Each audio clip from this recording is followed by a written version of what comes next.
All right, welcome to another deep dive where we, like we always do, we just cut straight to the good stuff, no messing around. Today we're going deep into Spanish. Sounds fun. Yeah, it is fun, actually, and it's super useful. We've got Aprende español con profesora Chávez, which basically translates to Learn Spanish with Professor Chávez, edited in 2025 by Professor Yesenia Chávez, obviously. So this is your shortcut to understanding how to start learning Spanish. Awesome. Professor Chavez is she's put together this really cool resource. We've got the language basics in part one, and then she gets into the cultures of Spanish speakers. Yeah. And not just, in Spain and Latin America. Yeah. She talks about Equatorial Guinea. Oh, yeah. And then even, right here in the U.S. Right. She highlights all of that in part two. But what I think is really cool is in parts 3 and 4, she actually talks about her own experiences. Yeah. Using Spanish while she's traveling. Exactly. She's using it in Mexico and then also in the U.S. Yeah. So for this deep dive, we're going to explore the very beginning of the Spanish learning journey, right? We're going to look at level 1, units 1 through 5 specifically, and we want to see how she introduces the language, right? How does she bring in cultural understanding, practical communication skills, and those little things that make it stick. Absolutely. We're even going to touch on some of her travel anecdotes, right? To see how Spanish comes alive in real situations. Sounds good. So let's jump right into Unit 1. Introducción al Español. So, introduction to Spanish. Unit 1 is all about the basics, right? How to present yourself, basic Spanish courtesy. The goals here are all about being able to introduce yourself, understanding those common polite expressions. Yeah, okay. And grammatically, it starts with the Spanish alphabet, pronunciation. And one thing that's interesting is that the CH sound is actually treated as its own letter. Yeah, that's huge. Yeah.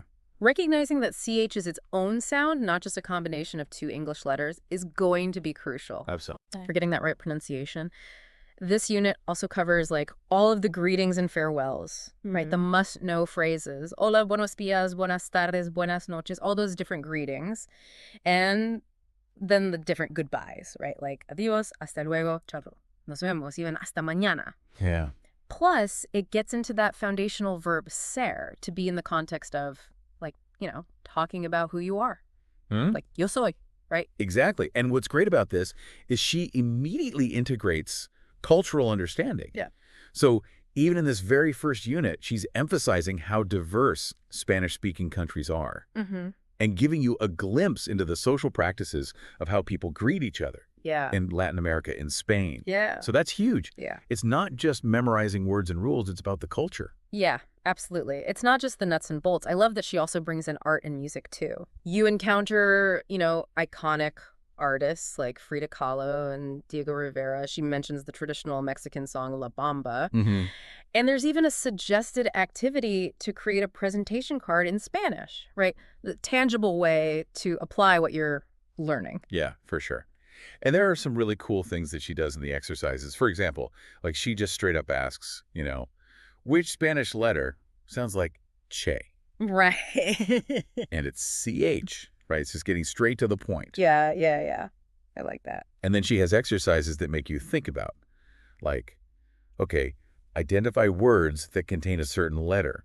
So, for example, we've got niño with the N, waffle, which is a loan word from another language, right, with a W, and then azul with the Z. Right. So it's helping you become familiar with those letters in the context of real words. Yeah. Not just reciting the alphabet. Yeah, exactly. And the greetings and farewells exercises really highlight some interesting things. Oh, cool. For example, ciao is informal.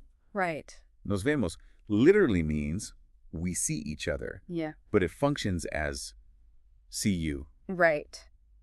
So you're learning kind of the nuances, the differences in how to use these phrases. Yeah.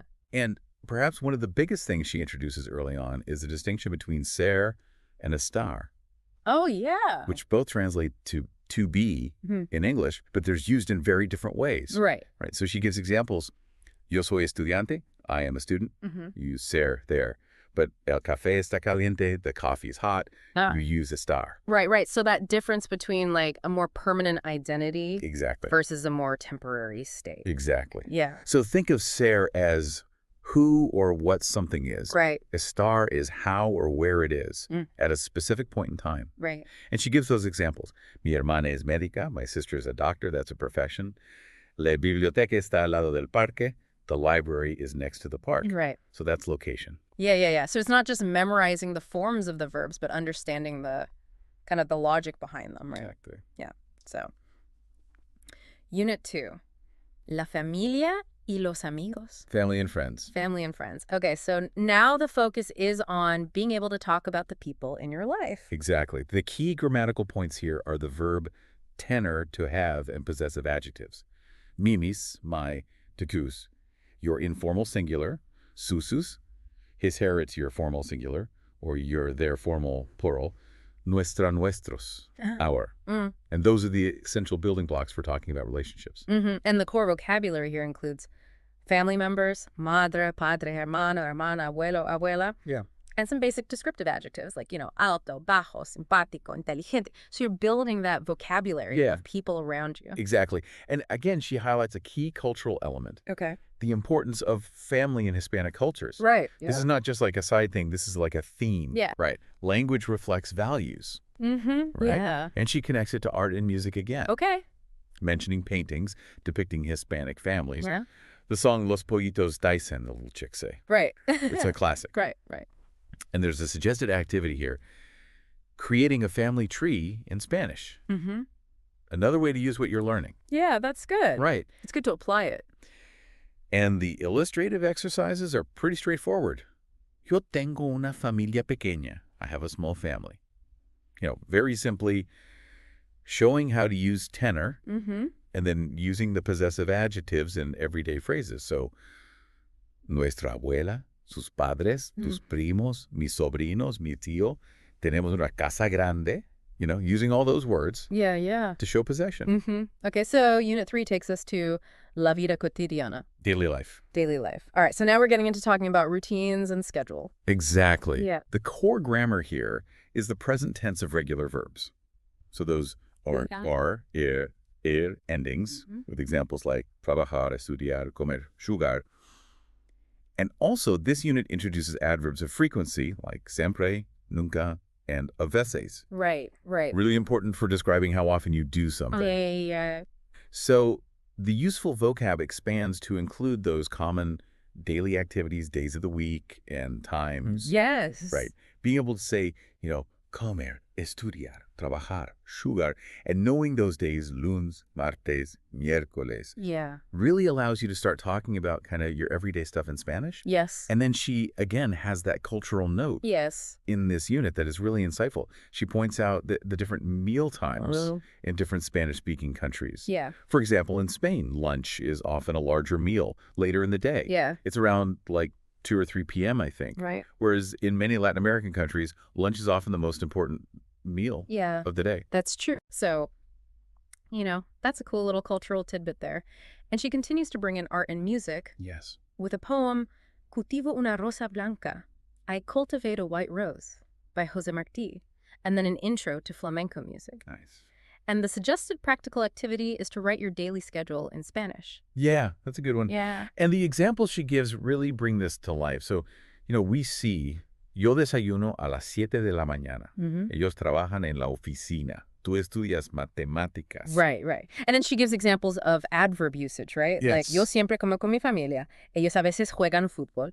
María nunca trabaja los sábados. Exactly. And then that exercise on identifying routines, right? So, school in the morning, homework in the afternoon, that equals estudiar. Yeah. And then even, just a little reminder that miércoles comes after martes, right? Right. Yo voy al gimnasio los miércoles. Los domingos nosotros desayunamos tarde. Yeah. So, it helps solidify those days of the week. Exactly. Okay. All right. Unit 4 takes us to viajes y vacaciones. Travel and vacations. Travel and vacations. Okay, so now you're getting to use the language to talk about kind of broader experiences. Exactly. Yeah, and to ask basic questions. The fundamental grammar introduced here is ir plus a to go to, along with its various forms. Voy, vas a, baja, vamos, vana. Right. And, those essential question words, donde and cuando, those are super important. Yeah. And the key vocab here is, the names of places, playa, montaña, ciudad, and modes of transportation, autobús, tren, avión, right? Right. If you're traveling to a Spanish-speaking country, you need those words, right? And the cultural tidbit here mentions popular destinations in Latin America and Spain. Yeah, okay. So it just kind of gives you an idea of what's out there. Right. The art and music connection, she introduces you to muralism in Mexico and the song Cielito Lindo. And then the practical task here is creating a simple travel itinerary in Spanish. So, a really practical way to use all this stuff. Yeah. And this is the unit where we start to see some really cool phrases. Oh, okay. For example, acabar de plus infinitive. This expresses the idea of having just finished doing something. Okay. And she gives examples like, Alberto acaba de comprar un coche nuevo. Acaba de nadar. Acaba de hacer una caminata. Acaba de construir un castillo. Right. So a very common way of talking about recent actions. Right, right. And she also touches upon expressing possibilities. Okay. Using the conditional. Okay. So you'll see phrases like, sería mejor caminar temprano, and habría muchas ventajas de vivir en la ciudad. So a little bit of a higher level expression, Yeah, yeah. And the translations are really useful here because you can see, like, okay, Alberto just bought a new car becomes Alberto acaba de comprar un coche nuevo. He thinks it would be relaxing to live near the mountains becomes piensa que sería relajante vivir cerca de las montañas. And then he concludes that parking in the city would be difficult. Concluye que estacionar en la ciudad sería difícil. So you can see, like, even with these grammatical structures, you can express those kind of more complex thoughts. Yeah, for sure. Okay, so finally we get to Unit 5. Comida y tradiciones. Food and traditions. Food and traditions. A topic I'm sure a lot of people will enjoy. Definitely, yeah. So now the focus is on being able to talk about food preferences, right? Yes. And describing common food. Exactly. The essential grammar here is gustar, and this works a little bit differently than English. Okay. Me gusta gustan, te gusta gustan, le gusta gustan, los gusta gustan, les gusta gustan. And then indefinite articles used with food. Un, una, unos, unas. So just being able to say, I or some. And then the key vocabulary here is common foods. Café, tacos, agua, pan, frutas, frijoles. So everyday essentials. Yeah.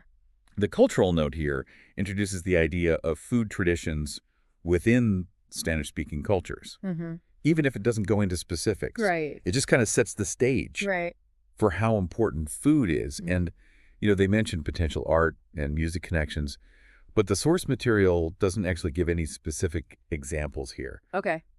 Food is a huge topic in, artistic expression, though. Right, yeah. So it's something that you might run into in your learning. Right. And the activity here is to just discuss your favorite foods. So you see some good examples here. Me gusta el café. A mis amigos les gustan los tacos. Notice how it's gustan because it's plural. Right. A los niños les gusta un helado.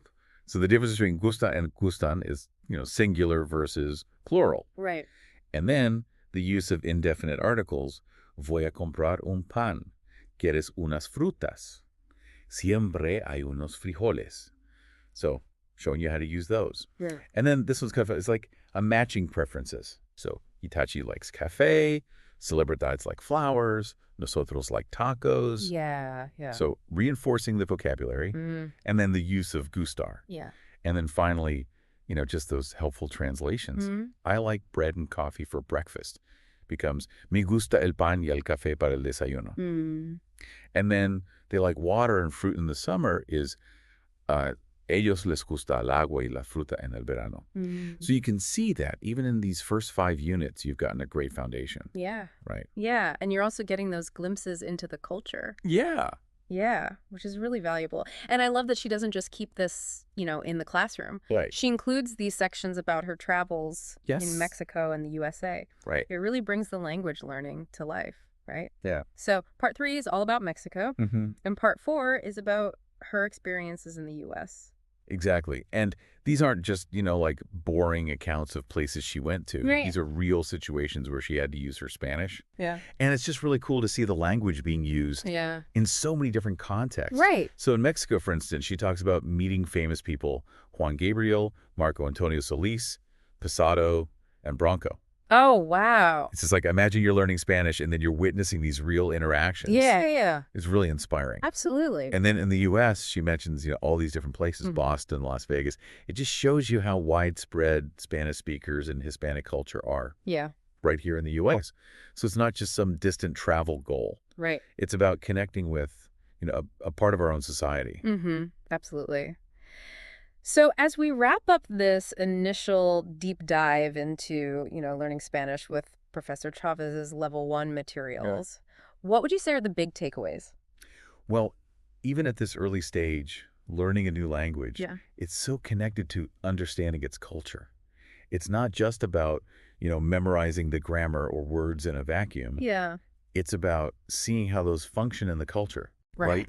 And Professor Chavez does a really good job of bringing all that together Yeah. from the beginning. Absolutely. And it's also, I think, about building those practical communication skills, right? Sure. From introducing yourself to talking about your family to, talking about your daily routine, making travel inquiries, expressing food preferences. Like these 5 units give you a lot, to be able to use in real conversations. Absolutely. And those little details, like, CH being its own sound or understanding when to use sir versus a star, those are going to make a huge difference Absolutely. as you continue to learn. And it makes you wonder, what is it about learning a new language that you find most interesting?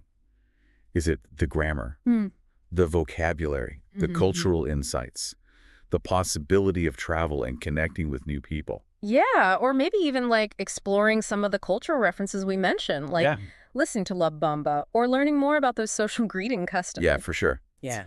It's really just the start of a much bigger journey. Yeah. Right. And Professor Chavez's book goes on to cover so many more levels and more complex aspects of Spanish. Right. And all these cultural experiences. Right. So who knows what else is waiting for you as you keep learning. Absolutely. Well said.